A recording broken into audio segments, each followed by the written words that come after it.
Hello guys, അപ്പോൾ എങ്ങനെ നമ്മൾ പോവല്ലേ പുതിയ ആർമി ക്വാർട്ടറിലേക്ക്. ഈ ഒരു യാത്ര ഭയങ്കര ഇൻട്രസ്റ്റിംഗ് ആട്ടോ. കാര്യം എന്താണെന്ന് വെച്ചാൽ നമ്മൾ കുറേ കാലമായി പട്ടാളത്തിൻ്റെ കൂടെ യാത്ര തുടങ്ങിയിട്ട്, പക്ഷേ ജമ്മുവിലേക്കുള്ളൊരു അവസരം നമുക്ക് ഇതുവരെ കിട്ടിയില്ല കേട്ടോ. അപ്പോൾ ഈ യാത്ര ജമ്മുവിലോട്ടാണ്. യാത്ര രാത്രി 2:30 അതുകൊണ്ട് തന്നെ ഉറക്കത്തിൻ്റെ പ്രശ്നം എല്ലാവർക്കും ഉണ്ടായിരുന്നു. പക്ഷേ കുഴപ്പമില്ല, നമ്മൾ കാത്തിരുന്ന് നമ്മുടെ രാജധാനി എക്സ്പ്രസ് ദേ വന്നു. രാജധാനിയിലായതുകൊണ്ട് തന്നെ നമുക്ക് ഫുഡിനൊന്നും ഒരു പ്രശ്നമില്ല. കാര്യം സമയമാകുമ്പോൾ അവർ ഫുഡ് നമുക്ക് തന്നുകൊണ്ടേയിരിക്കും. പിന്നെ നമ്മൾ സീറ്റ് എന്ന് വെച്ചാൽ ഒരു സൈഡ് ലോവറും 2 ലോവറായിരുന്നു. അതുകൊണ്ട് തന്നെ യാത്ര നല്ല അടിപൊളിയായിരുന്നു കേട്ടോ.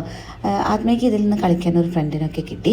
അങ്ങനെ നമ്മൾ യാത്ര ചെയ്ത് ഡൽഹിയിലെത്തി കേട്ടോ. ഡൽഹിയിൽ നമ്മൾ രാവിലെയായിരുന്നു എത്തിയത്. പിന്നെ നമുക്ക് രാത്രി നിന്നായിരുന്നു അവിടുന്ന് ട്രെയിൻ. അതുകൊണ്ട് തന്നെ കുറച്ച് സമയമുണ്ട്. അതുകൊണ്ട് നമ്മൾ മാർക്കറ്റിലൊക്കെ ചുമ്മാ ഒന്ന് കറങ്ങിയിട്ട് വന്നു കേട്ടോ. പിന്നെ നമ്മൾ അവിടുന്ന് ജമ്മുവിലേക്ക് രാത്രി കയറി. രാവിലെ ആകുമ്പോഴത്തേക്ക് നമുക്ക് സ്റ്റേഷനിൽ എത്തി കേട്ടോ. ജമ്മു അവിടെ കണ്ട കാഴ്ചയാണ് കേട്ടോ ഈ ആകാശത്ത്. അപ്പോൾ കണ്ടപ്പോൾ ജസ്റ്റ് വെറുതെ ഒന്ന് എടുത്ത് വെച്ചാണ്. പിന്നെ നമ്മൾ അവിടുന്ന് അടുത്ത സ്റ്റേഷനിലായിരുന്നു. നമ്മൾ ആ സ്റ്റേഷനിലേക്ക് ട്രെയിൻ കയറി.